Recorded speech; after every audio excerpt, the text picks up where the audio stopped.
Bismillahirrahmanirrahim. Assalamualaikum warahmatullahi wabarakatuh. Ibu Kepala Sekolah yang saya hormati, rekan-rekan guru yang saya hormati dan saya banggakan. Alhamdulillah pada hari ini saya ingin berbagi mengenai apa-apa yang sudah saya dapatkan di kegiatan calon guru penggerak, yaitu di modul 1. Ini pertama kegiatan Loka Karya 0 yang diikuti bersama kepala sekolah. Nah, ini merupakan awalan dari kegiatan calon guru penggerak yang dimulai dari bulan Oktober sampai ke bulan Agustus tahun 2020. Apa saja materinya? Nah, di sini saya ingin bincang-bincang dengan rekan-rekan semua. Yang pertama dari modul 1 mengenai filosofi pendidikan Ki Hajar Dewantara, dan di sini modul 1.4 di budaya positif. Kenapa saya mengambil modul 1.1 dan 1.4? Karena merupakan menurut saya lebih nantinya supaya bisa diimplementasikan di sekolah kita. Nah, di sini apa sih guru penggerak itu? Kita cari tahu. Yuk, yang pertama di sini, nah, supaya kita bisa konsentrasi dalam memahami materi yang akan disaringkan. Nah, yang pertama kita harus menenangkan hati dan pikiran.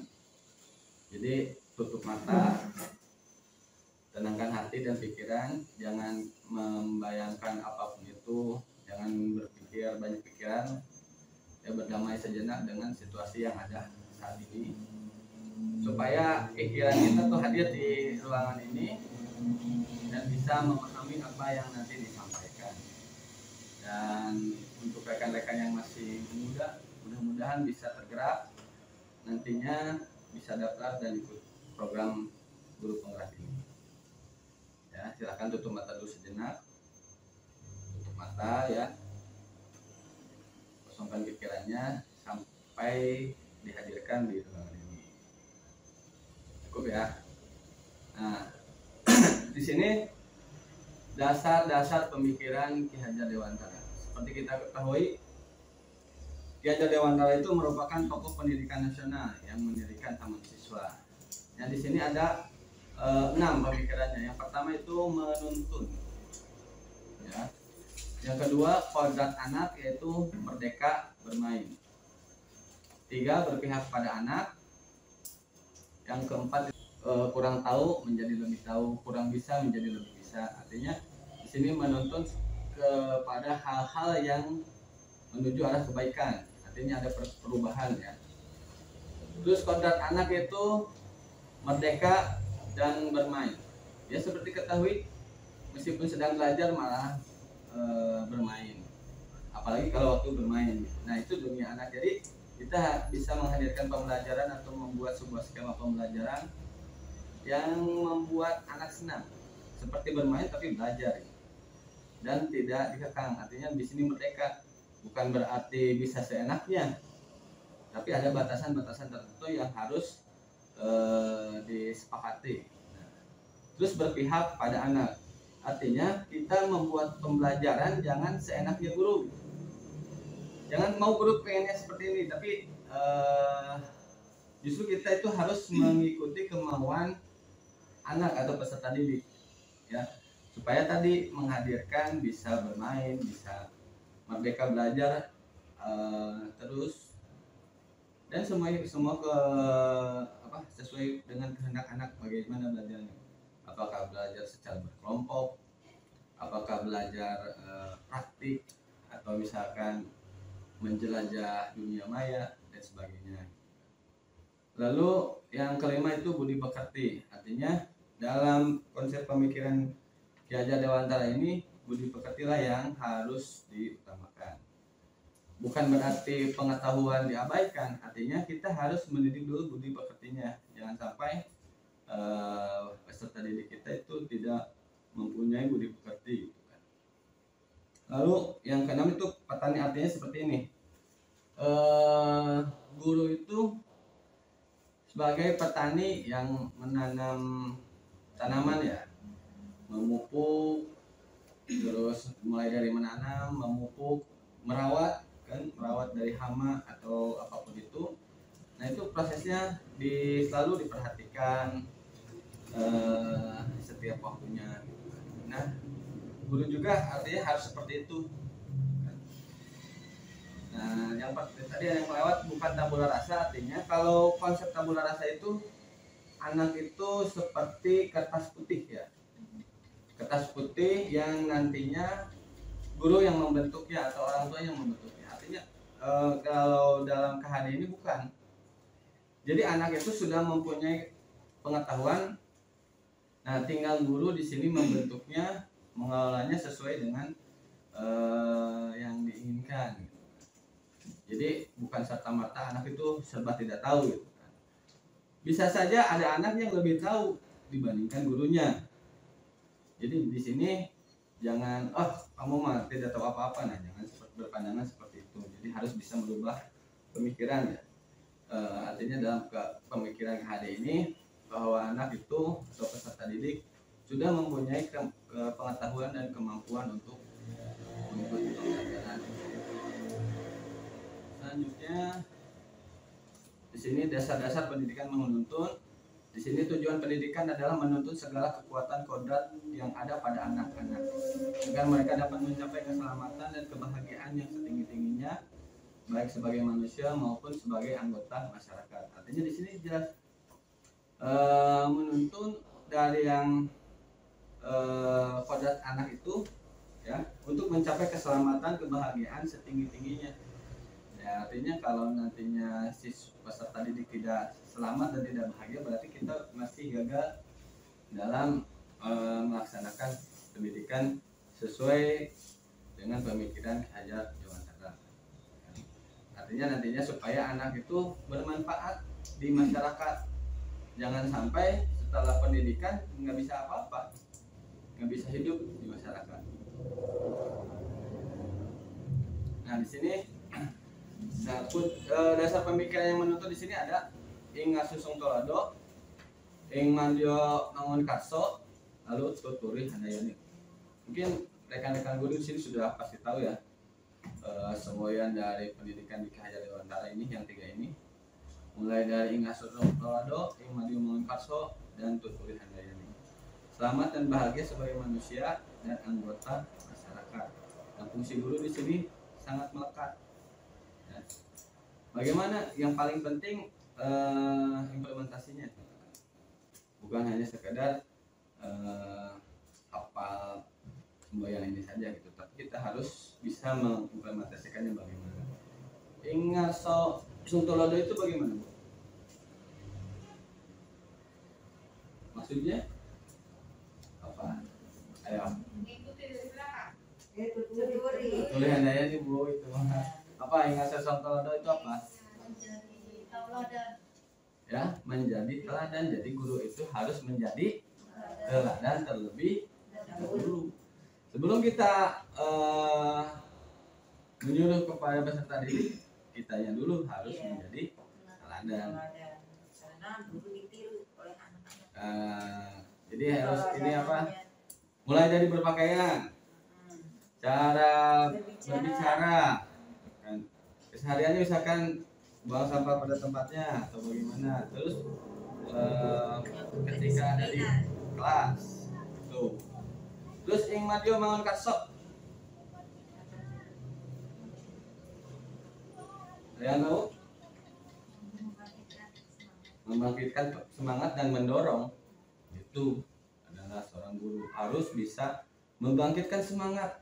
Yang apalagi sekarang ya setelah masa PJJ dan kita ke PTM lagi, banyak siswa yang enggan untuk sekolah. Berarti kita harus bisa membangkitkan, menarik minat siswa, menarik semangat siswa dan mendorongnya supaya belajar dan mau sekolah. Tuturi Handayani. Ya. Selain mendorong, mensupport anak gitu kan, supaya ya selalu belajar, selalu berprestasi gitu kan. Jangan sampai kita hanya memberikan materi saja, transfer ilmu. Kalau hanya transfer ilmu saja, semua orang pun bisa sebenarnya. Tapi yang jadi masalah itu ya implementasi ini. Menjadi contoh, membangkitkan semangat dan mendorongnya, selalu mensupportnya. Itu yang susah, tidak semua orang bisa. Di sini dasar-dasar pemikiran kodrat anak dari manusia adalah manusia yang hidupnya lahir atau batin tidak tergantung pada orang lain, akan tetapi bersandar atas kekuatan sendiri. Maksud pengajaran pendidikan berguna untuk kehidupan bersama ialah memerdekakan manusia sebagaimana bagian dari persatuan. Nah, di sini kalau apa maksudnya? Jadi setiap individu itu mempunyai kekuatan dan potensinya masing-masing gitu. Nah, nantinya bagaimana kita bisa mengembangkan potensinya tersebut gitu. Karena tidak semua misalkan setiap siswa itu berpotensi dalam bidang akademik.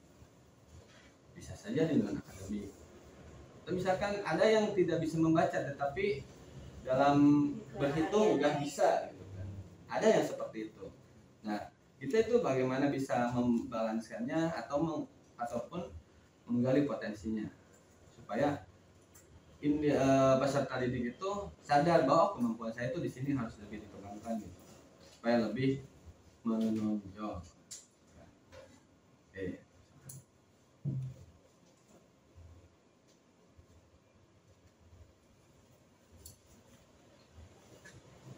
Lalu di sini, nah ini dasar pendidikan KHD itu bermain. Jadi harus sekali-kali diajak bermain supaya tidak jenuh. Baik permainan tradisional seperti di sini congkak ya, contohnya gobak sodor. Ini kan tidak hanya semata-mata permainan. Coba di sini kan congkak ya. Permainannya bagaimana sih congkak itu? Ada matematikanya kan? Harus bisa bersosialisasi dengan temannya juga kan. Jadi tidak bisa dimainkan hanya satu orang saja ya. Nah, artinya seperti ini. Ataupun gobak sodor yang lebih luas lagi. Ada strategi di situ, ada harus kekompakan, harus disiplin, cepat untuk bergerak. Nah, itu kalau dalam permainan tradisional. Apakah kalau sekarang permainan yang atau game sekarang tuh bisa diimplementasikan? Bisa. Banyak aplikasi pendidikan seperti Quizzes, terus Google Form juga bisa quiz ataupun apapun itu yang seperti bermain padahal belajar gitu. Jadi menarik minat siswa. Jadi supaya tidak jenuh. Matematika seperti itu saja, bahasa Indonesia seperti itu saja. Sekali-kali keluar dari kebiasaan gitu kan, supaya menarik minat siswa gitu kan, membangkitkan semangat. Oh, ternyata belajar sekarang itu lebih asik, banyak macamnya, tidak hanya melulu mengerjakan tugas, menulis gitu kan. Lo bisa pun praktik ya. Bagaimana dalam setiap materi ada yang bisa praktik, ada yang berbasis proyek juga. Tuh. Jadi jangan monoton.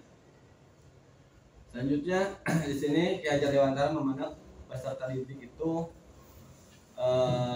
tidak sebagai kertas putih ya, yang sudah berisi coretan namun masih buram. Tugas kita sebagai guru memperjelas coretannya.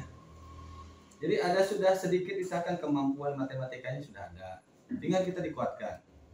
Kemampuan non akademiknya contoh seperti kemampuan menggambarnya sudah ada.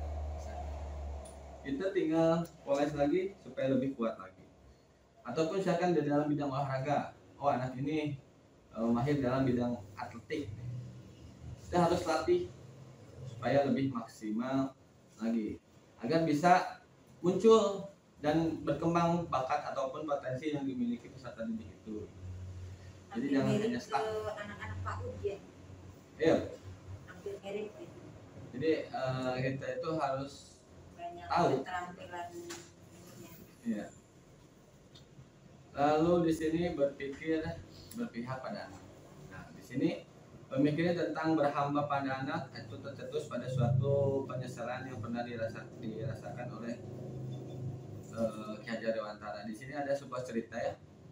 Ketika itu Suryaningrat atau KHD ini menghadapi setumpuk pekerjaan yang belum terselesaikan.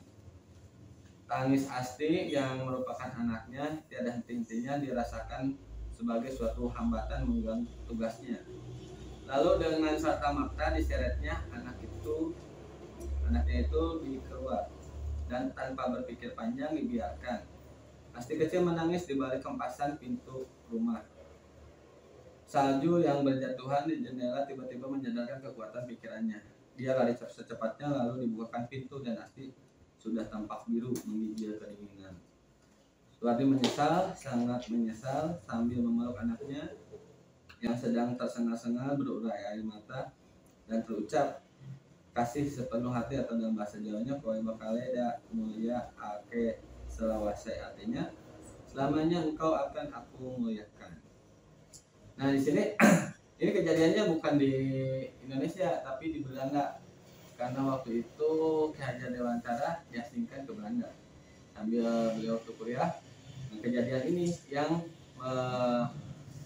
diambil sebagai kita itu guru harus berhamba kepada anak. Artinya dalam hal-hal penuh kewajaran, bukan seperti menyembah atau bagaimana, tapi ini memuliakan anak, memuliakan peserta didik. Artinya kita mau mengikuti kemauannya, mengikuti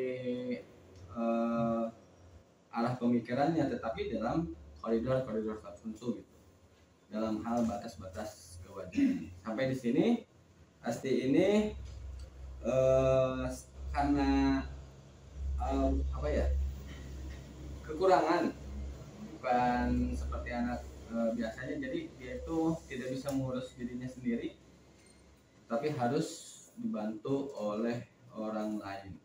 Nah ini menjadi pengalaman, ini menjadi teori pendidikan dalam hal yang dikeluarkan oleh Ki Hajar Dewantara. Jadi jangan sampai kita menyesal di kemudian hari karena kita telah melakukan kesalahan. Artinya ya sama anak sendiri juga harus seperti itu. Kita juga sebagai guru juga harus seperti itu. Jangan ya, kalau dulu kita mungkin ya zaman saya masih sekolah ya tidak seperti itu. Jadi kalau salah sedikit cubit atau gimana itu udah biasa. Kalau sekarang kan nggak pernah. Itu konsepnya itu. Jadi itu guru harus memuliakan peserta didik atau anaknya. Ya. Selanjutnya di sini, tadi yang saya jelaskan, seorang petani adalah hakikatnya sama kewajiban dengan seorang pendidik yang menanam jagung misalnya, dapat menuntun tumbuhnya jagung. Ia dapat memperbaiki kondisi tanah, memelihara tanaman jagung, memberi pupuk dan air, membasmi hama yang mengganggu supaya bisa sampai berbuah. Itulah. Jadi kita itu guru posisinya sebagai petani, sedangkan tanamannya adalah siapa? Ya peserta didik. Kita rawat, kita pupuk, kita siram, kita basmi dari hama supaya nantinya bisa membuahkan hasil.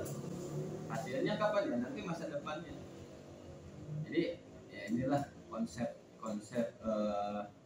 mungkin baru, kalau menurut saya juga baru tahu gitu kan. Kalau membaca buku hari konsep-konsepnya seperti ini.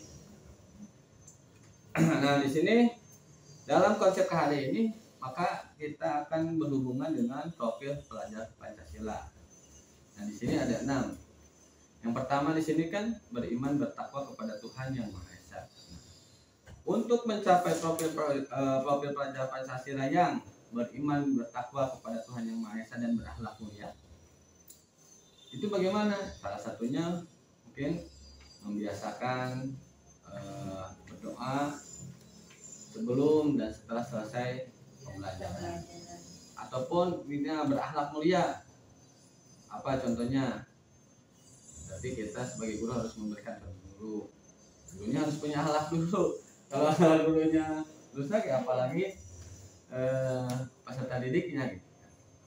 Lalu berkebinekaan global, artinya di sini guru itu harus mau open minded, berpikiran terbuka terhadap hal-hal yang baru.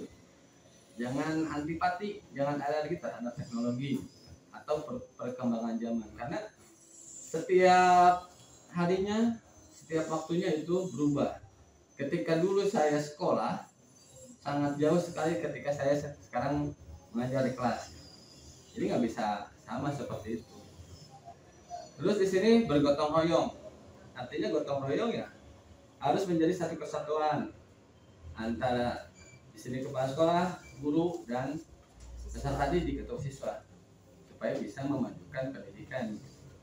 Termasuk di dalamnya itu ada orang tua siswa dan masyarakat.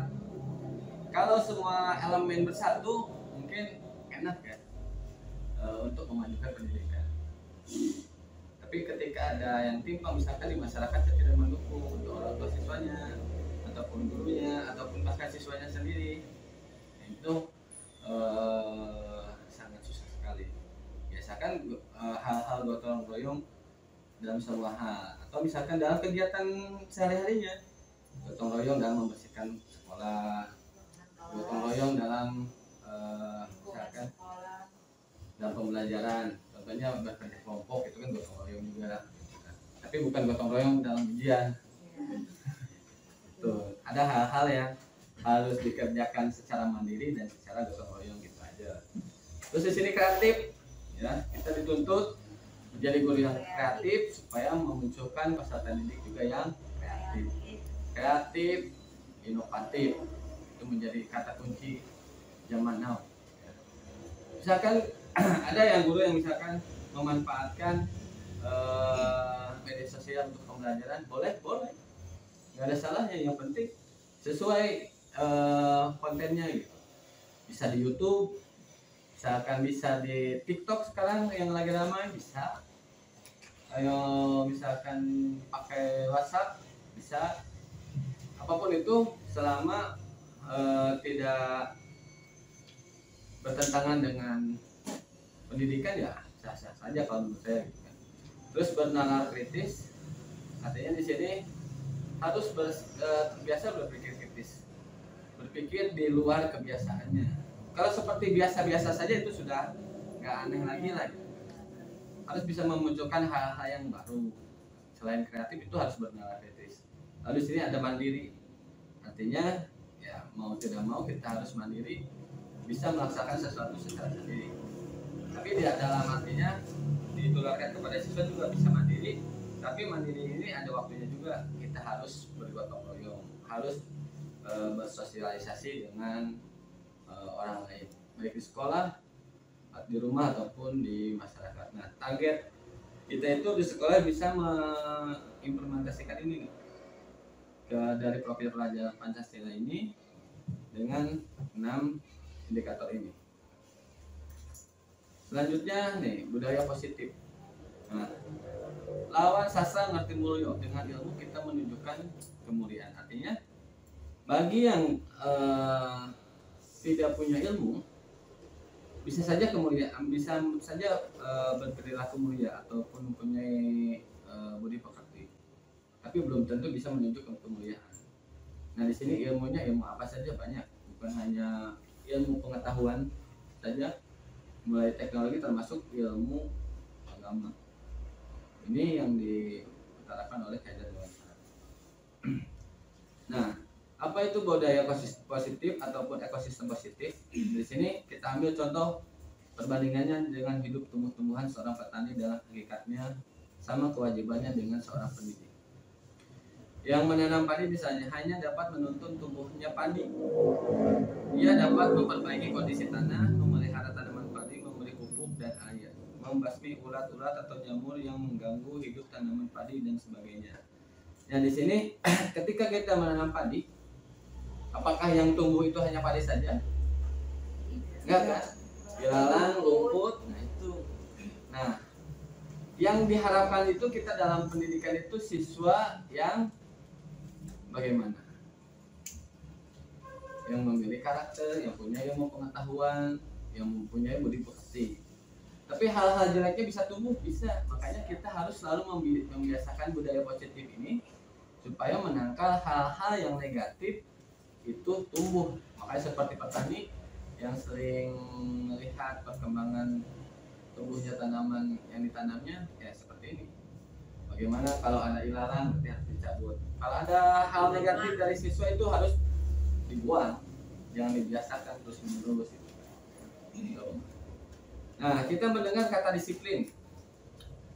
Apa yang rekan-rekan dibayangkan dengan kata disiplin ini? Ada yang bisa berbicara?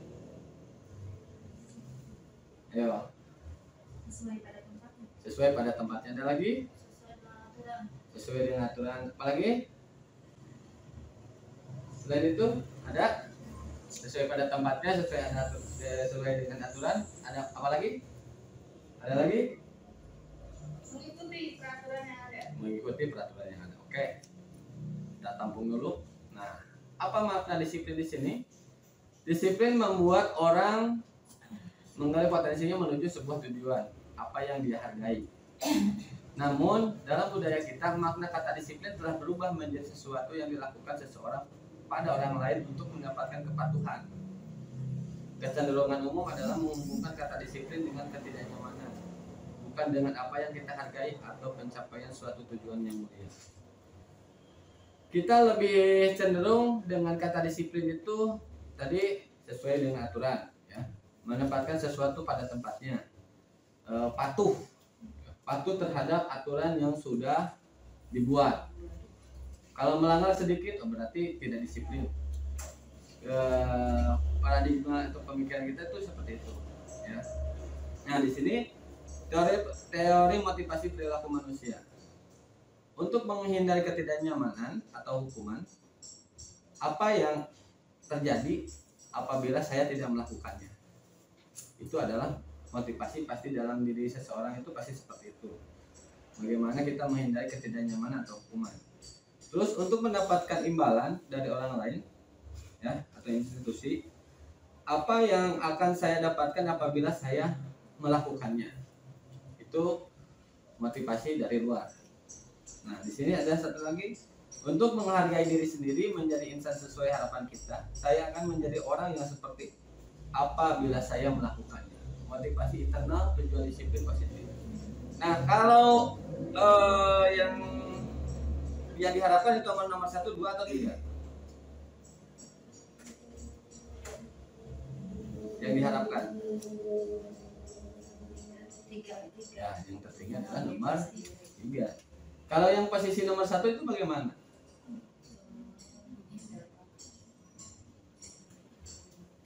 Pasti ini karena tadi kata disiplin. Takut kalau misalkan kita melanggar, karena kalau dalam aturan pasti ada sanksinya gitu kan itu. Makanya apa yang akan terjadi apabila saya tidak melakukannya, berarti supaya saya tidak mendapatkan hukuman, berarti jangan saya melakukan hal itu. Nah, kalau nomor 2 itu untuk mendapatkan imbalan, contohnya seperti apa? Mengerjakan sesuatu, mengharapkan imbalan. Nah, itu biasanya ada reward and punishment, ya. Hadiah misalkan, ketika saya orang tua nih ranking 1 misalkan, dapat apa? Karena dia melakukannya sesuai imbalan, bukan berasal dari dirinya sendiri. Karena mendapatkan sesuatu hal, nah, itu juga kurang baik. Yang terbaik itu adalah ada dari motivasi dirinya sendiri, berkaitan dengan disiplin ini. Nah, di sini, Di kelas kan ada peraturan kelas ya. Nah kita itu buat baru sampai di mana nih? Apakah di sini yang warna pink peraturan kelas, lalu yang hijau itu keyakinan kelas, yang oranye itu yang kuning itu lingkungan positif, lalu yang merah itu budaya positif. Berarti kita baru sampai mana?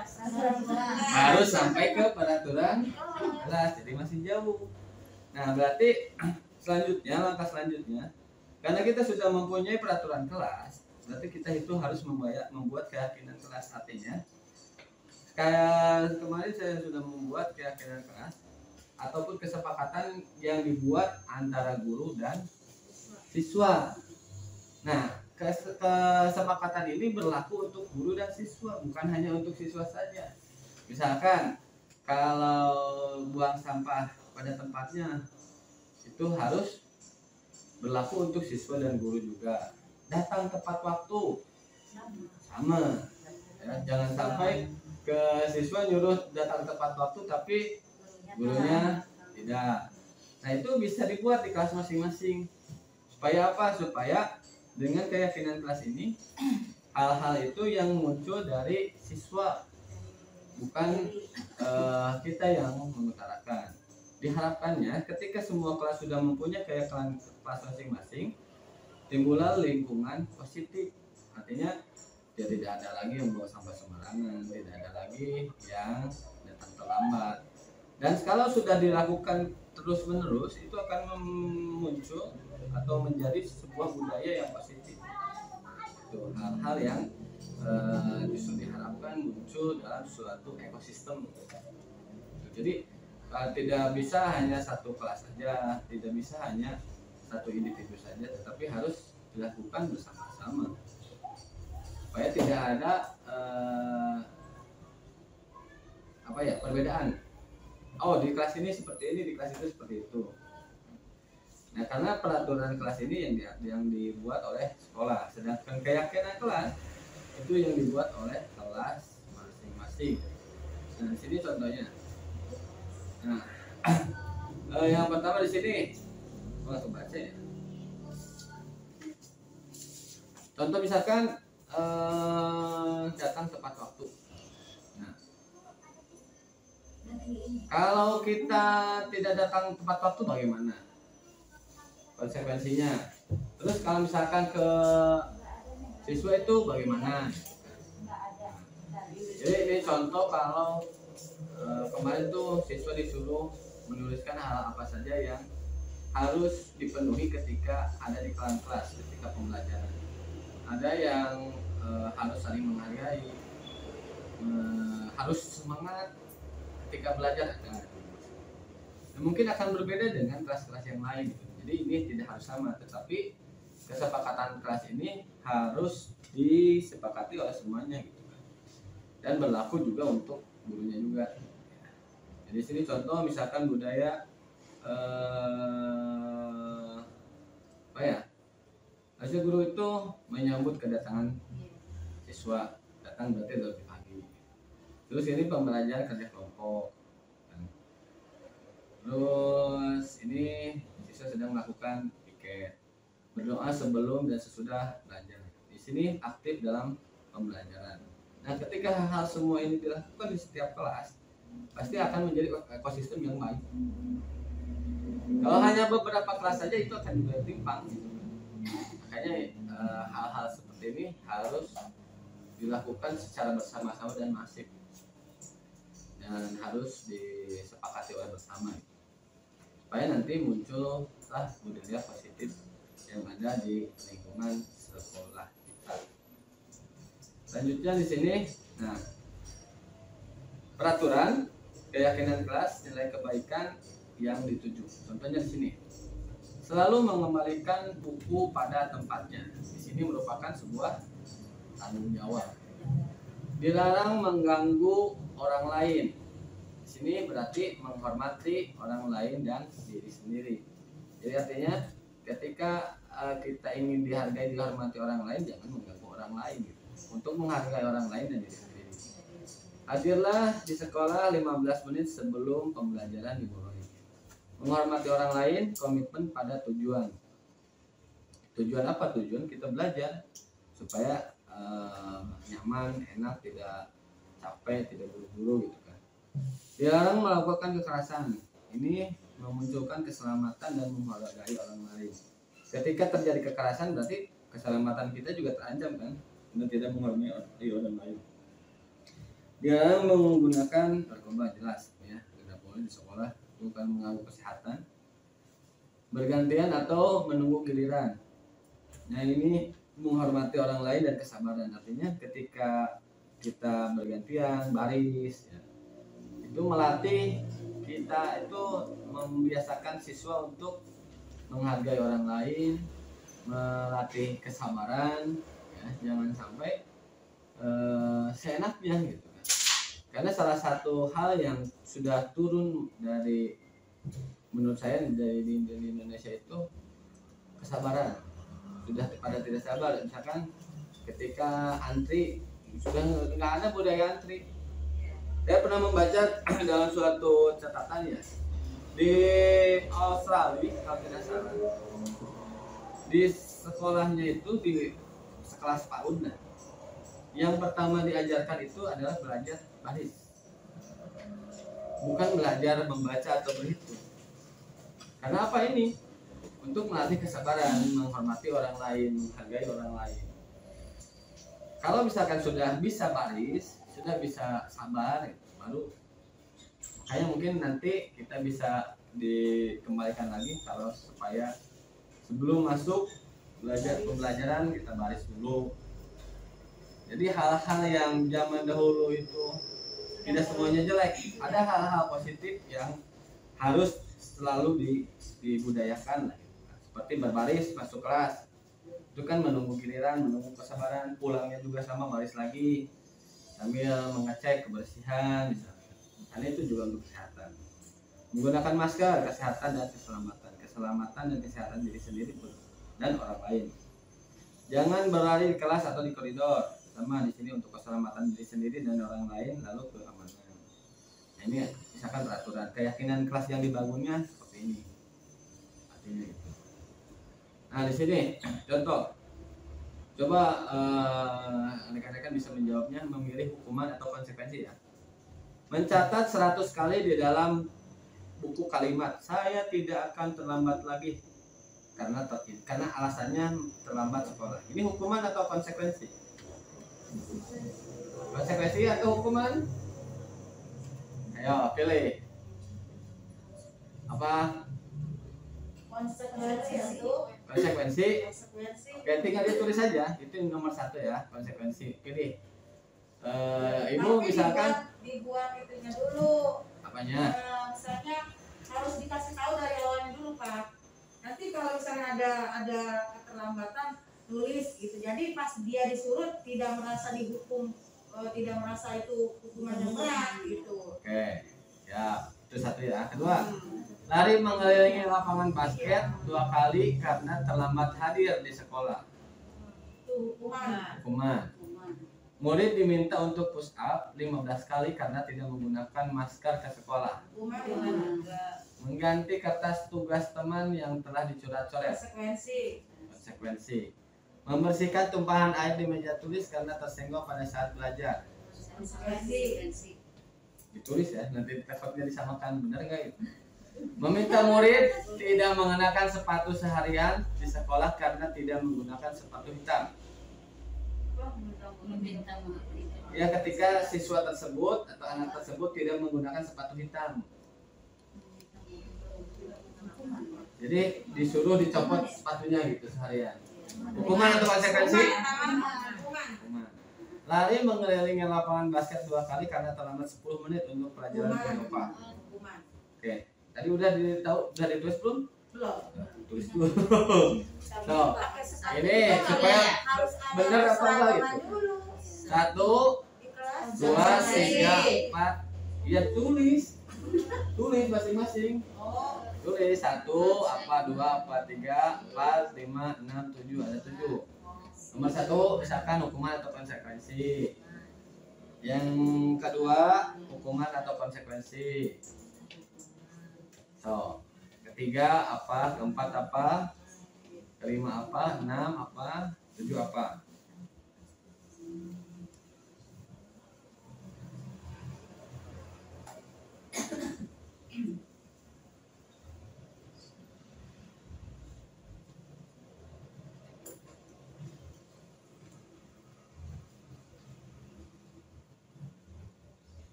Sudah? Sudah ya? Nah, kita lihat kunci jawabannya benar apa salah ya. Nah, ternyata di sini mencatat 100 kali itu adalah hukuman. Karena apa? Karena hal ini tidak ada hubungannya dengan keterlambatan. Jadi harus mengganti hal lain. Ya, meskipun di awalnya sudah ada kesepakatan. Kalau kalian telat datang harus mencatat 100 kali ini. Karena artinya untuk hukuman keterlambatan ini tidak mendidik atau tidak tepat sasaran. Yang kedua, lalai mengelilingi lapangan basket 2 kali karena terlambat hadir di sekolah. Nah, ini hukuman ya. Push up, hukuman jelas kan ya, tidak ada hubungannya. Mengganti kertas teman yang dicoret-coret, jelas ini konsekuensi. Harus menggantinya. Membersihkan tumpahan di atas meja, konsekuensi. Kemudian disuruh mengenakan sepatu seharian di sekolah karena tidak menggunakan sepatu hitam, hukuman. Dan ini lari mengelilingi lapangan basket 2 kali karena terlambat 10 menit untuk pelajaran PJOK, konsekuensi. Kalau di sini pelajarannya bukan PJOK, baru karena ini ada hubungannya dengan pendidikan jasmani dan kesehatan, itu merupakan konsekuensi karena dalam materinya gitu kan. Tapi kalau misalkan ini dalam pelajaran IPA gitu, ini berupa bukan konsekuensi tapi berupa hukuman. Makanya kita harus bisa memilah dan memilih ketika akan menerapkan konsekuensi atau hukuman gitu. Dan yang diharapkan itu bukan hukuman nantinya yang muncul, tapi konsekuensi, artinya melatih siswa untuk bertanggung jawab terhadap apa yang sudah dilakukannya. Seperti kesiangan, apa sih harusnya konsekuensinya? Coba yang paling baik itu apa? Ya bangunnya agak pagi ya. Bukan Bu, maksudnya ketika siswa sudah terlambat. Nah, yang menjadi konsekuensi dari keterlambatannya itu apa?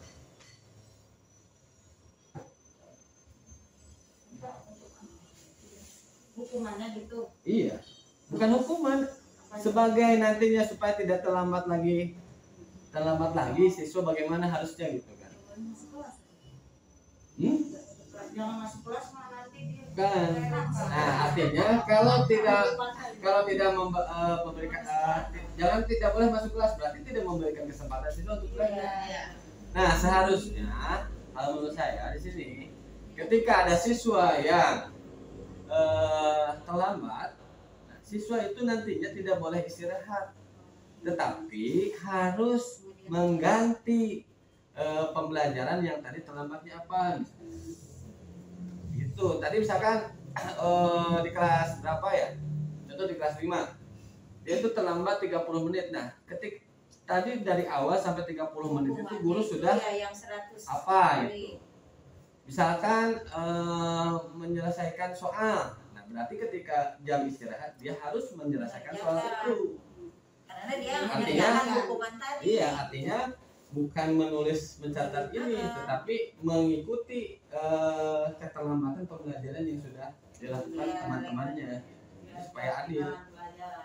Jadi itu bukan hukuman tapi konsekuensi. Jadi kalau ada hal yang kesiangan itu harusnya seperti itu. Mereka sudah mengerjakan soal 2 nomor, berarti 2 nomor nanti diberikan ketika istirahat. Yang lain istirahat, 2 nomor mengerjakan soal. Kalau jam pulang bisa, ya tergantung gitu kan. Yang penting kita memberikan hal-hal positif atau bukan. Jadi intinya guru itu jangan memberikan hukuman tapi memberikan konsekuensi daripada hal yang sudah dilakukan. Contoh lagi, ketika siswa ada yang berbicara kasar kepada temannya, bagaimana harusnya? Apa? berbicara kasar nih, wah kamu itu apa gitu. Apa harusnya meminta maaf, konsekuensinya harus meminta maaf. Jangan misalkan kamu dijemur di lapangan itu karena sudah berbicara kasar, jangan, tapi meminta maaf dan berjanji tidak akan mengulanginya lagi. Itu konsekuensinya, dia memberikan hal-hal yang positif supaya tergugah peserta didik itu tidak mengulangi hal-hal yang tidak diinginkan, karena hubungannya dengan budaya positif ya. Tapi minimal tadi ada beberapa yang sudah benar ya. Ya, berarti tinggal ditingkatkan. Udah dikasih tahu gini. Nah, berarti anaknya belum tergugah Bu kalau misalkan dilakukan seperti itu lagi. Terus aja gitu. Terus Jadi nggak mau. Ya karena belum keluar dari dirinya sendiri gitu kan. Baru takut saja terhadap hukuman. Jadi dia belum mengikuti budaya positif. Nah, itu sekali ya. Oke. Nah, di sini kebutuhan dasar. Cinta kasih dan diterima, penguasaan, kebebasan, kesenangan, lalu survival. Survival itu adalah bertahan hidup ya. Ini kebutuhan dasar manusia. Cinta kasih diterima. Siswa juga punya. Kadang gini, ketika ada anak yang ingin diperhatikan terus, harus dipuji atau gimana, ada. Atau memberikan kebebasan ketika belajar. Dia mah pengen menulisnya di lantai ya, kalau misalkan mau gitu silakan, jadi tidak bisa dipaksakan. Nah di sini 5 posisi kontrol.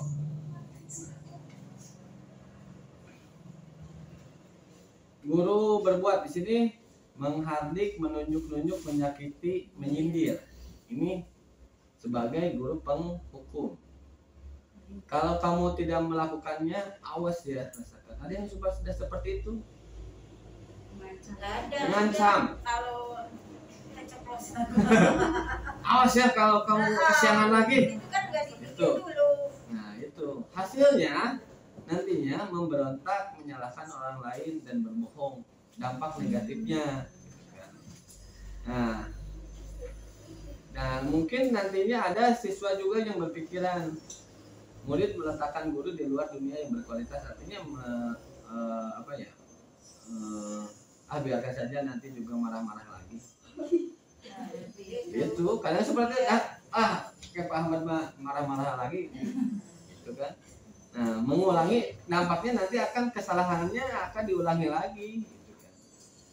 Nah harusnya jangan seperti ini, tapi di sini berceramah dan mengatakan seharusnya apa. Ibu kecewa, Bapak kecewa. Kamu seharusnya sudah tahu. Ibu lelah sekali mengatakannya. Ibu stres. Jadi Cara menyampaikannya itu harusnya guru berkata gitu. Hasil menyembunyikan, menyangkal dan berbohong. Di sini murid meletakkan guru di dalam dunia berkualitas. Jadi nantinya supaya merasa bersalah, maafkan saya. Jadi siswa itu dampaknya merasa rendah diri. Tuh. Lalu mengharapkan imbalan atau ketergantungan pada orang lain. Ini berkaitan dengan yang 3 tadi ya. Ada hukuman, terus ada harapan, dan nantinya yang diharapkan itu yang ini nih. Membuat alasan untuk muridnya. Ayolah lakukan demi ibu. Masa kamu tidak mau? Ingat, tidak ibu pernah bantu. Jadi misalkan contoh, ayolah kamu ke depan kerjakan ini. Karena supaya tidak mau itu. Lalu nantinya akan menjadi ketergantungan. Kalau seperti itu, murid meletakkan guru sebagai orang yang sangat penting di dunia berkualitas. Nantinya akan saya berpikir Bapak Ibu teman saya, ternyata begitu. Nanti ketika guru tidak sesuai dengan apa yang diharapkan, nanti dia akan berontak lagi gitu kan. Merasa lemah, kadang frustasi gitu. Jadi di sini posisi guru sebagai teman. Ya. Lalu di sini ada sebagai pemantau. Guru itu. Di sini kan yang pertama sebagai penghukum, yang kedua sebagai pembuat rasa bersalah, yang ketiga yang barusan sebagai teman ya. Guru itu memposisikannya. Sekarang guru memposisikan sebagai pemantau, menghitung dan mengukur apa peraturannya, menyesuaikan diri dengan apabila diawasi. Jadi siswa itu jangan sampai, ya kemungkinan termasuk di kelas saya juga masih seperti ini, siswa rajin atau mengerjakan tugas ketika ada saya gitu, karena dipantau terus gitu. Tapi kalau tidak ada, berantakan lagi. Nah, itu kemudian meletakkan guru sebagai peraturan dan hukum di dunia berkualitas. Berapa banyak bintang yang saya harus peroleh, berapa halaman yang harus saya tulis, artinya ketiga reward and punishment ini di pemantau ini. Menitik beratkan pada sanksi atau hadiah untuk dirinya. Jadi ketika saya bisa, bintang apa? Kalau misalkan ada yang guru misalkan nanti dikasih bintang ya, kalau kamu bisa ya. Nah, nanti ketergantungan, karena ketika berhasil harus dikasih bintang gitu. Ketika naik ke kelas atasnya dan gurunya tidak melakukan itu, jadi tidak termotivasi lagi lah. Di kelas ini saya bisa tapi tidak pernah dikasih bintang gitu kan. Karena posisinya siswa itu atau peserta didik melihat reward and punishment. Nah, di sini yang diharapkan sebagai manajer. Nah, di sini hal yang dilakukan oleh guru adalah mengajukan pertanyaan-pertanyaan. Apa yang kita yakini, apa yang bisa kau kerjakan untuk memperbaiki masalah ini? Misalkan contoh, apakah kamu yakin misalkan dengan datang terlambat kamu bisa menjadi anak yang pandai? Nah, apa yang bisa kamu lakukan supaya kamu tidak kesiangan lagi? Nah, memberikan penguatan kepada peserta didik. Nah, nanti harapannya di sini teorinya murid meletakkan dirinya sebagai individu yang positif dalam dunia berkualitas. Bagaimana caranya saya bisa memperbaiki keadaan? Artinya bagaimana saya bisa memperbaiki kesalahan saya? Nah, jadi guru itu diharapkan posisinya sebagai manajer. Nantinya mengevaluasi diri bagaimana cara memperbaiki diri. Jadi kalau sudah terbiasa, jadi murid ini bisa memperbaiki dirinya sendiri gitu. Jadi paham, misalkan dengan berkata kasar, apa yang menurut kamu berkata seperti itu kepada orang lain baik? Tidak. Kalau merasa baik berarti ada yang salah dengan muridnya. Tapi kalau misalkan muridnya berkata tidak baik, kenapa kamu lakukan padahal hal itu tidak baik gitu kan. Makanya jangan lakukan hal-hal itu. Jadi supaya self evaluation, mengevaluasi dirinya sendiri gitu kan. Dan harus memberikan hukuman, kecuali hanya memberikan sebagai konsekuensi. Karena kalau siswa terbiasa dengan hukuman, nantinya akan kebal terhadap hukuman, akan melahirkan orang-orang yang tidak takut terhadap hukum. Jadi sebaliknya kita harus bisa menghasilkan murid-murid yang mampu mengevaluasi dirinya sendiri terkait dengan kesalahan-kesalahannya, supaya bisa memperbaikinya secara mandiri dan tidak dilakukan lagi kesalahannya. Ini berkaitan dengan budaya positif. Nah, di sini satu lagi restitusi. Restitusi adalah proses menciptakan kondisi bagi murid untuk memperbaiki kesalahan mereka sehingga mereka bisa kembali kepada kelompok mereka dengan karakter yang lebih kuat. Artinya, guru itu jangan judgement, ya. Tapi kita harus bisa melakukan hal-hal yang bagaimana siswa itu bisa memperbaiki dirinya tanpa harus kita hukum, tanpa kita harus berkata-kata lagi. Nah, di sini ciri-ciri restitusi bukan untuk menebus kesalahan, namun untuk belajar dari kesalahan. Jadi orang yang paling baik itu ya belajar dari kesalahannya, jangan sampai diulangi lagi. Memperbaiki hubungan, ya, jangan sampai dengan adanya hubungan antara murid dengan guru itu menjadi renggang. Malah murid itu malah jarang sekolah, malah putus sekolah, itu yang paling bahaya. Tawaran bukan paksaan. Jadi tidak memberikan, guru itu memberikan tawaran bukan paksaan. Restitusi menuntut untuk melihat ke dalam diri, artinya fokus terhadap diri murid yang melakukan kesalahan tadi gitu kan. bukan membandingkannya dengan kesalahan yang dilakukan oleh temannya. Restitusi mencari kebutuhan dasar yang mendasari tindakan. Restitusi diri adalah cara yang paling baik untuk memperbaiki diri. Di sini ada yang berpendapat restitusi ini ya yang paling baik ketika terjadi suatu kasus hal-hal yang tidak diharapkan. Restitusi fokus pada karakter bukan tindakan, artinya tidak ada tindakan-tindakan yang yang anarkis ataupun di luar koridor ya. Restitusi fokus pada solusi, jadi di sini apa yang harus dilakukan supaya memperbaiki kesalahan ini. Restitusi mengembalikan murid yang berbuat salah pada kelompoknya, artinya jangan sampai sama teman-temannya dikucilkan. Ternyata setelah melakukan ini kesalahan ini teman-temannya menjadi menjauh atau bagaimana, itu jangan sampai seperti itu. Di sini ada sebuah segitiga restitusi ya. Di sini yang pertama itu yang harus dilakukan dalam segitiga restitusi ini menanyakan keyakinan, lalu validasi tindakan yang salah, lalu menstabilkan identitas. Nah, di sini ada tadi masih berhubungan dengan keyakinan kelas di sini. Nilai-nilai apa yang telah kita sepakati?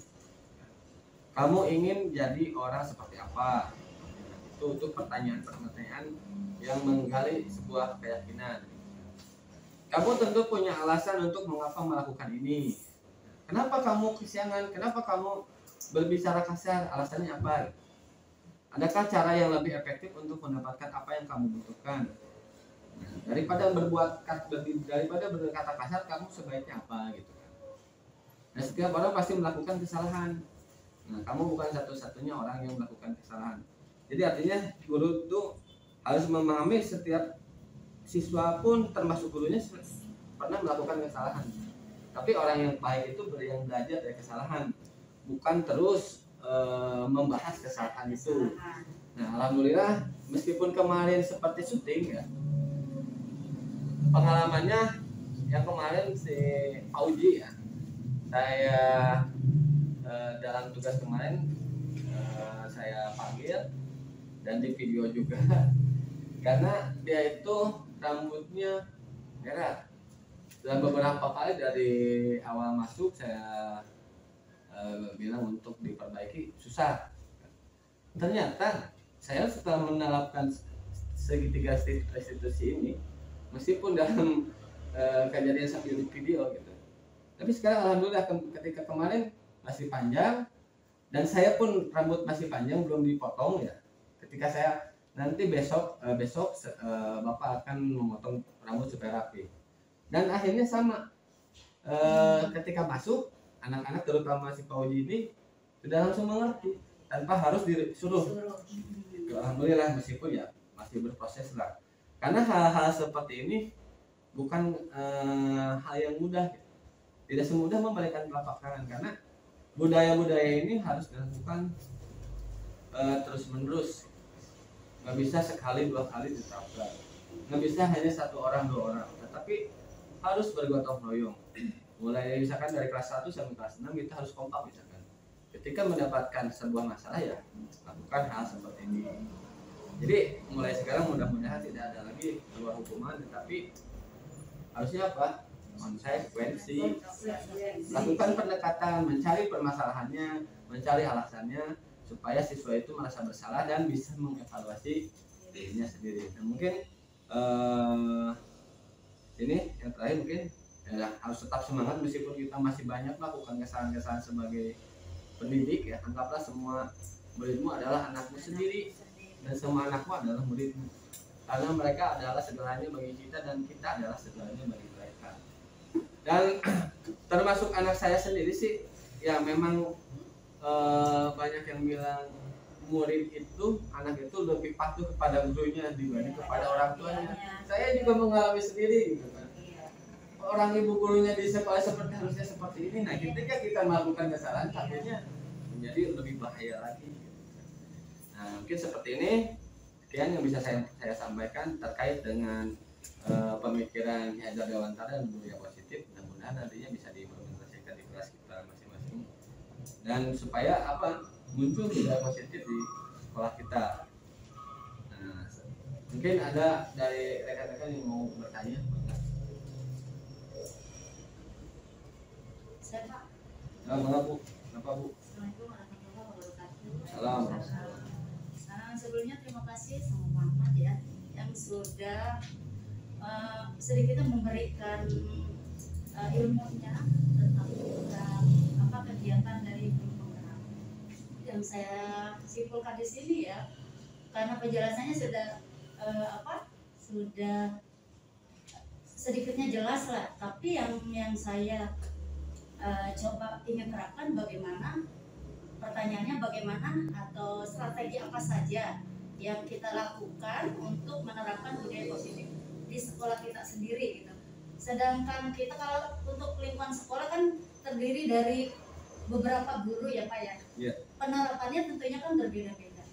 Nah, bagaimana kita strateginya biar kita sama? Nah, seperti itu Pak. Nah, satu ya, mengenai implementasi budaya positif ya. Nah, yang kamu mesti jawab saja atau ada pertanyaan yang lain? Saya jawab dulu ya. Nah, kalau budaya positif ini, seperti yang tadi saya jelaskan, tidak akan muncul serta-merta begitu saja, dan tidak bisa hanya satu kelas saja. Nah, kaitannya ini kita harus bisa implementasikan di semua kelas supaya terdapat atmosfer yang sama meskipun keyakinan yang di kelas masing-masing itu berbeda. Pastinya keyakinan kelas itu melahirkan hal-hal yang positif. Ya, bisa saja misalkan di kelas saya kalau berdoa, kegiatan berdoa sebelum dan setelah selesai pembelajaran mungkin itu pasti semuanya juga bisa ya. Mungkin kalau di sekolah itu, di kelas saya kemarin kan harus aktif dan semangat ketika belajar. Mungkin di kelas musyrik ketika nanti membuat sebuah keyakinan kelas tidak akan muncul seperti itu. Tapi hal-hal yang lain yang lebih positif misalkan. Tapi tetap hal-hal yang positif yang muncul yang diharapkan. Jadi setiap kelas itu mempunyai hal-hal positif ya, yang nantinya akan berdampak terhadap lingkungan positif ya, sehingga melahirkan budaya positif. Kecuali gini, kalau misalkan kita mau menerapkan semuanya di kelas sama, itu bukan keyakinan kelas tapi peraturan kelas. Makanya kita membungkus awalnya itu dari peraturan kelas atau tata tertib. Nah, kita kembangkan lagi, misalkan supaya anak itu tidak melanggar atau tidak berlawanan dengan adanya peraturan kelas, suruh bahasa anak sendiri yang mengutarakannya itu kan. Kalau misalkan di peraturan kelas contohnya, siswa harus datang paling lambat 15 menit sebelum pembelajaran dimulai. Itu kalau bahasa di tata tertib atau peraturan kelas. Tapi ketika keyakinan kelas muncul, ya saya jangan datang terlambat. Yang penting jangan terlambat saja. Berarti sudah apa yang diharapkan di peraturan kelas itu sudah muncul di keyakinan kelas. Yang diharapkan setiap siswa itu mampu mengimplementasikannya. Jangan sampai saya datang terlambat. Itu aja. Nah, tinggal disepakati misalkan kalau kita belajar itu jam berapa mulainya. Kalau yang siang kemarin kan jam 1.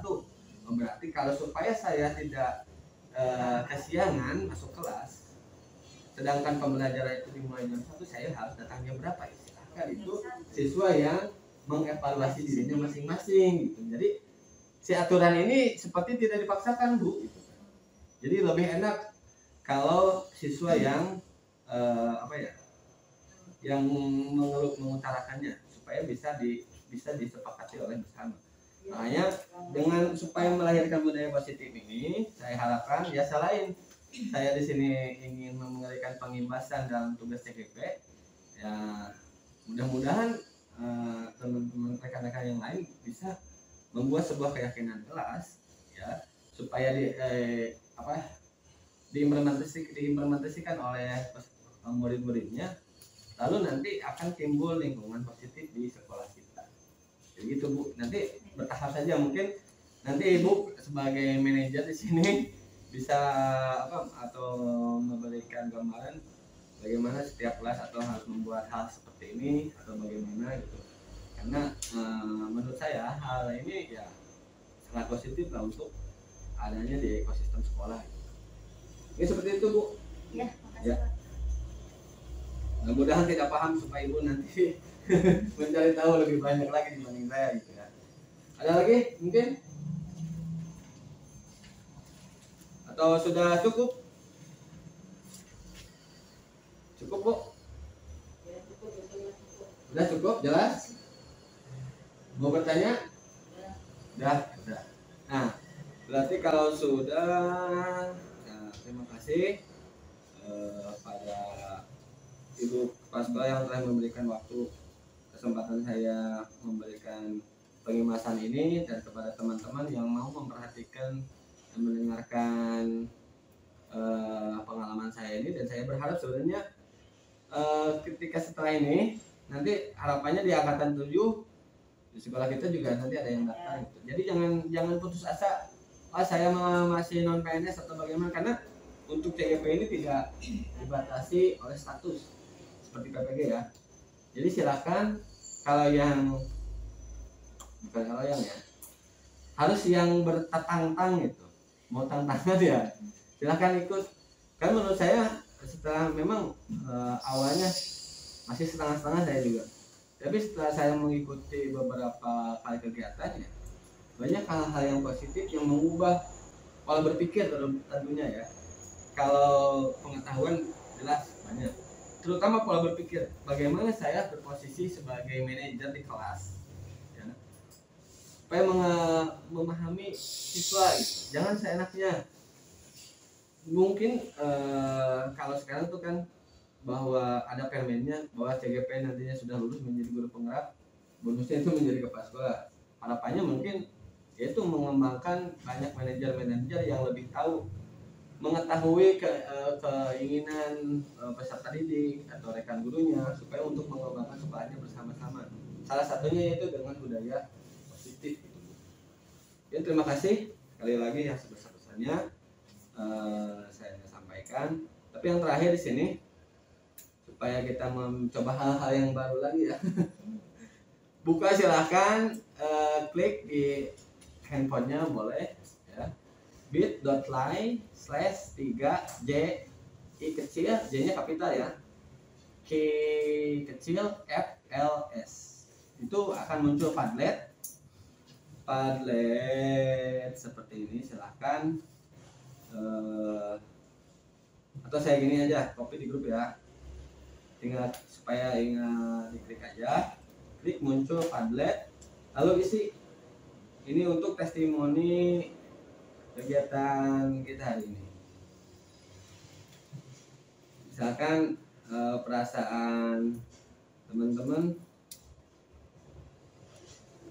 setelah mengikuti ini, silahkan isi bagaimana perasaannya. Caranya bagaimana? Caranya klik ini nih, kalau sudah muncul klik di link tadi ya. Setelah muncul, nah ini ditulis tambah, lalu misalkan tulis nama. Mau nggak ditulis nama juga nggak apa-apa. Nah misalkan tulis write something incredible, artinya tulis sesuatu yang mencerminkan testimoni kegiatan hari ini. Oke, ditunggu ya. Di grup Bu ada. Klik di sini. Yang pertama pasti muncul seperti ini kan. Lalu klik ini tambah. Tambah klik. Lalu subjek mau kasih nama boleh. Kalau misalkan mau ditulis apapun boleh. Saya emang nggak mau ditulis nama atau dikasih apa ya, atau kode atau apa boleh. Tapi yang ditulis kesannya yang di bawahnya. Klik di bawah, tulis apa? Subjeknya. Ya? Di bawah subjek. Ya, di bawah subjek itu testimoninya kegiatan hari ini apa. Oke, terima kasih. Assalamualaikum warahmatullahi wabarakatuh.